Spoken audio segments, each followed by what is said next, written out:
آج میری زندگی کا سب سے حسین لمحہ تھا۔ ایک ایسا دن جس کی تمنا ہر لڑکی اپنے دل میں سنجوتی ہے۔ اوروں کی طرح میرا بھی دل جشن میں ڈوبا ہوا تھا۔ آخر کار میری شادی تھی۔ ہر رسم، ہر لمحہ خوشی سے بھرپور تھا۔ مگر یہ ساری خوشیاں اس وقت چکنا چور ہو گئی جب میرا شوہر شادی کی پہلی رات مجھے میرے مائکے یا ہمارے نئے گھر لے جانے کے بجائے سیدھا ایک اسپتال لے آیا۔ مجھے اور بھی حیرت تب ہوئی جب اس نے مجھے ایک سنسان کمرے میں لے جا کر کہا، اب ہم یہیں رہیں گے۔ میں ایک دم سن رہ گئی۔ اس کی آنکھوں میں ایک عجیب سی چمک تھی اور اس کی باتوں میں رہسیہ۔ میں نے کانپتی آواز میں پوچھا، یہ کیا ماجرا ہے؟ ہمیں تو اپنے گھر جانا چاہیے تھا، پھر یہاں کیوں؟ وہ میری باتوں کا جواب دینے ہی والا تھا کہ تبھی اچانک اس کا فون بجا۔ ایک عجیب سی جھنجھلاہٹ کے ساتھ وہ بنا کچھ کہے کمرے سے باہر نکل گیا۔ میرے دل کی دھڑکن تیز ہو گئی۔ گھبراہٹ کے مارے میں بھی دبے پاؤں اس کے پیچھے چل پڑی۔ دروازے کے پاس پہنچ کر جیسے ہی اس کے شبد میرے کانوں تک پہنچے میرا پورا جسم سہر اٹھا۔ وہ بے حد دھیمے لیکن سخت لہجے میں کسی سے کہہ رہا تھا، میں اسے سیدھا اسپتال لے آیا ہوں۔ سب کچھ انتظام کے مطابق ہے۔ نہ کوئی یہاں آئے گا، نہ کسی کو بھنک لگے گی۔ بغیر کسی شور شرابے کے ہمارا کام تمام ہو جائے گا۔ یہ سن کر میرے رگوں پر میں سہرن دوڑ گئی۔ میرے جسم سے پسینہ بہنے لگا اور دل بے طرح دھڑکنے لگا۔ وہ جیسے ہی پلٹا مجھے دیکھ کر چونک گیا اور ہڑبڑی میں بولا، تم یہاں کیا کر رہی ہو؟ اس کے اس طرح پوچھنے سے میں فوراً ہوش میں آئی۔ پھر زبردستی مسکرا کر کہنے لگی، بس یوں ہی آپ کے پیچھے چلی آئی۔ میرا جواب سنتے ہی میرا شوہر مجھے شک کی نظروں سے دیکھنے لگا۔ شاید وہ اس بات کا یقین دہانی کر رہا تھا کہ میں نے کچھ سنا تو نہیں، مگر وہ میرے چہرے کی نارمل صورت کو دیکھ کر وہ نارمل ہو گیا۔ اور پھر اس نے میرا ہاتھ تھاما اور مجھے کمرے کے اندر لے گیا۔ کمرے کا ماحول دیکھ کر میرے تو ہوش اڑ گئے، کیونکہ کمرہ اسپتال کے بالکل وارڈ جیسا تھا۔ بیڈ پر بیٹھا دیا اور مجھے کھانا کھلانے لگا۔ میں نے خود کو سنبھالتے ہوئے خاموشی سے کھانا کھانا شروع کیا، مگر دل میں ہزار سوال تھے۔ وہ کچھ دیر بعد باہر چلا گیا اور جب لوٹا اس کے ہاتھ میں ایک ڈبہ تھا۔ وہ میرے قریب آیا، میرے ہاتھوں کو تھام لیا اور دھیمے سے کہا، آج تم مجھے وہ دینے جا رہی ہو جس کی خواہش مجھے پچھلے 3 سال سے ہے۔ اس کی آنکھوں کی چمک ڈراؤنی تھی اور اس کے لفظوں کی گرمی میرے وجود کو جھلسا رہی تھی۔ اچانک اس نے اس ڈبے سے ایک انجیکشن نکالا اور مجھے لگانے کی کوشش کی۔ میں کچھ سمجھ پاتی اس سے پہلے ہی اس نے مجھے سوئی چبو دی۔ میری آنکھوں کے آگے اندھیرا چھا گیا، میرا سر چکرانے لگا۔ میرے کچھ بھی پوچھنے یا کہنے سے پہلے ہی میں بے ہوش ہو گئی، بیڈ پر لڑک گئی اور پھر سب کچھ خاموش ہو گیا۔ جب ہوش آیا تو میرا سر پھٹا جا رہا تھا، جسم میں عجیب سی ٹوٹن اور کمزوری تھی۔ میں نے ہمت کر کے اٹھنے کی کوشش کی اور جیسے ہی میری نظر اپنے جسم پر پڑی تو میری روح کانپ گئی۔ رات کو جو میں نے کپڑے پہنے تھے وہ غائب تھے اور ایک سادہ سوٹ میرے جسم سے چپکا ہوا تھا۔ یہ دیکھتے ہی میرا وجود کانپنے لگا۔ کئی طرح کی سوچ میرے ذہن میں ابھرنے لگی۔ بہت کچھ غلط ہونے کا احساس مجھے شدت سے ہو رہا تھا۔ گھبراتے ہوئے کمرے کی چاروں اور نظر دوڑائی۔ میرا شوہر تو کہیں نظر نہیں آیا، مگر میری نظر ایک عورت پر پڑی۔ یہ عورت کون ہے؟ یہ یہاں کیسے آئی؟ کیونکہ رات تک تو میں اور میرا شوہر ہی کمرے میں تھے۔ وہ عورت بھی مجھے اس طرح گھور رہی تھی جیسے میں کوئی اجنبی یا گنہگار ہوں۔ میں نے ہمت کرتے ہوئے اس عورت سے سوال کیا، میرے کپڑے کس نے بدلے؟ میرا شوہر کہاں ہے؟ اور تم یہاں کیا کر رہی ہو؟ کیا تمہیں میرے شوہر نے یہاں میری نگرانی کے لیے رکھا ہے؟ میرے سوالات سنتے ہی وہ عورت سکپکا گئی، لیکن جلدی ہی اپنے لہجے کو سنبھالتے ہوئے بولی، مجھے حکم ہے کہ آپ سے کسی بھی قسم کی کوئی گفتگو نہ کرو، اس لیے میں آپ کے کسی بھی سوال کا جواب دینے سے قاصر ہوں۔ اس کے لہجے میں سختی تھی اور آنکھوں میں بیزاری۔ پھر اس نے اپنا دوپٹہ ٹھیک کیا، ہاتھ کا اشارہ کرتے ہوئے کمرے سے باہر نکل گئی اور میں وہی خاموش بیٹھی، اس کی پیٹھ کو جاتے ہوئے دیکھتی رہی۔ اب میرا صبر جواب دے رہا تھا، دل بےحد پریشان تھا۔ آخر میرے ساتھ ہو کیا رہا ہے؟ وہ کون سا انجیکشن تھا اور میرا شوہر وہ کہاں غائب ہو گیا؟ یہ تمام خیالات میرے ذہن میں چکر کاٹ رہے تھے۔ میرا دل، میرا دماغ سب سن ہو چکا تھا۔ میں ایک بار پھر بستر پر گر گئی اور چھت کو گھورتی رہی۔ 5 منٹ ہی گزرے ہوں گے کہ وہی عورت پھر کمرے میں داخل ہوئی۔ اس بار اس کے ہاتھ میں کھانے کی ایک پلیٹ تھی، لیکن اس کے پیچھے جو شخص آیا اسے دیکھ کر میری جان میں جان آئی۔ وہ میری ماں تھی۔ انہیں دیکھتے ہی میری آنکھوں سے آنسو بہہ نکلے۔ وہ دھیمی رفتار سے میرے پاس آئی اور مجھے زور سے گلے لگا لیا اور پھر وہ بے حساب رونے لگی۔ ماں کو یوں ٹوٹ ٹوٹ کر روتے ہوئے دیکھنا میرے لیے کسی صدمے سے کم نہ تھا۔ میں نے تو انہیں ابھی تک کچھ بھی نہیں بتایا تھا، نہ انجیکشن کا ذکر کیا تھا، نہ اس ڈراؤنی رات کا، نہ اپنے شوہر کی حرکتوں کا۔ تو پھر ماں اتنا رو کیوں رہی تھی؟ میں نے ان کی آنکھوں میں جھانکتے ہوئے پوچھا، اماں آپ کیسے آ گئی؟ انہوں نے پیشانی چومتے ہوئے جواب دیا، دل بے چین تھا، چین نہیں آ رہا تھا، اس لیے تجھے دیکھنے چلی آئی۔ لیکن ان کا لہجہ اور ان کا چہرہ کچھ چھپا رہا تھا۔ میں نے دیکھا اماں کے ہاتھ کانپ رہے تھے اور وہ بار بار اپنے ماتھے کا پسینہ پوچھ رہی تھی۔ کل تک تو اماں بے حد خوش تھی، میری رخصتی کے وقت تو انہوں نے ایک آنسو تک نہیں بہایا تھا۔ پھر آج یہ بے چینی کیوں؟ میں کچھ اور پوچھتے اس سے پہلے ہی دروازہ زور سے کھلا اور میرا شوہر کمرے میں داخل ہوا۔ اس کا چہرہ سخت تھا مگر آنکھوں میں کچھ اور تھا۔ وہ تیکھی نظروں سے اماں کی طرف دیکھتے پوچھنے لگا، آپ یہاں صبح ہی صبح کیا لینے آئی ہے؟ اماں میرے شوہر کا سوال سنتے ہی گھبرائے ہوئے بولی، بس بیٹا اپنی بیٹی کو دیکھنے چلی آئی۔ میرے دماغ میں سوالات کی ایک لڑی تھی جو تھمنے کا نام ہی نہیں لے رہی تھی۔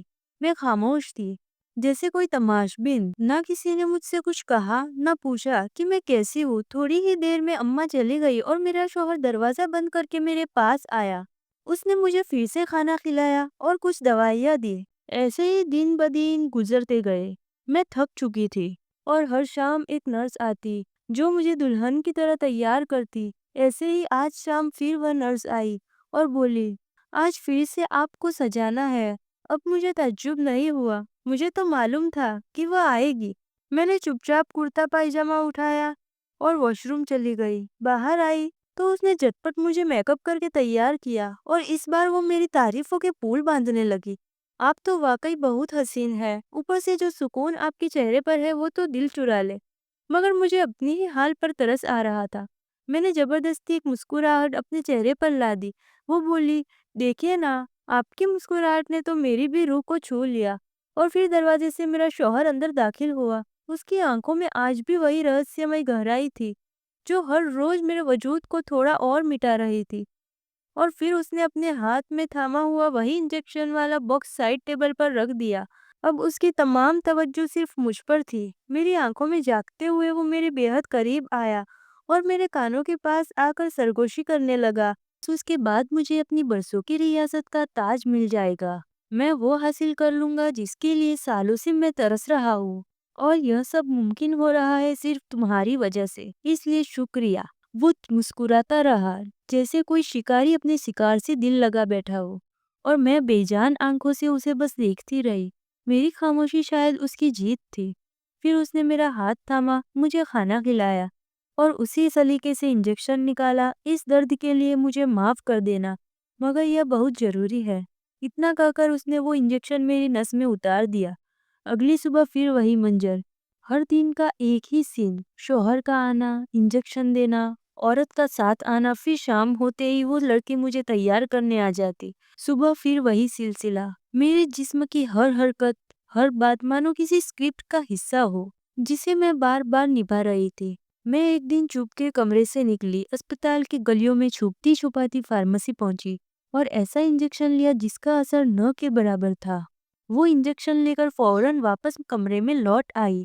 دن ایک عام دن کی طرح گزرا، وہی سج دھج، وہی دکھاوا۔ اور پھر رات جب میرے شوہر نے انجیکشن لگانے کے لیے ہاتھ بڑھایا تو میں نے جھٹ موٹ کی جیت کی۔ ابھی مجھے آئس کریم کھانی ہے، پلیز ابھی کے ابھی لا کر دیجیے۔ وہ جھلجھلایا لیکن مان گیا۔ وہ جیسے ہی باہر گیا میں نے جھٹ سے انجیکشن اپنے انجیکشن سے بدل دیا۔ کچھ دیر بعد وہ آئس کریم لے کر آیا۔ میں نے مزے سے آئس کریم کھائی۔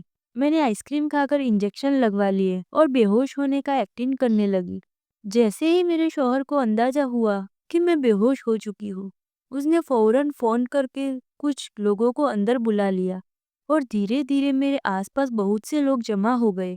اتنے لوگوں کے قدموں کی آوازیں سن کر میرا دل بیٹھ جا رہا تھا۔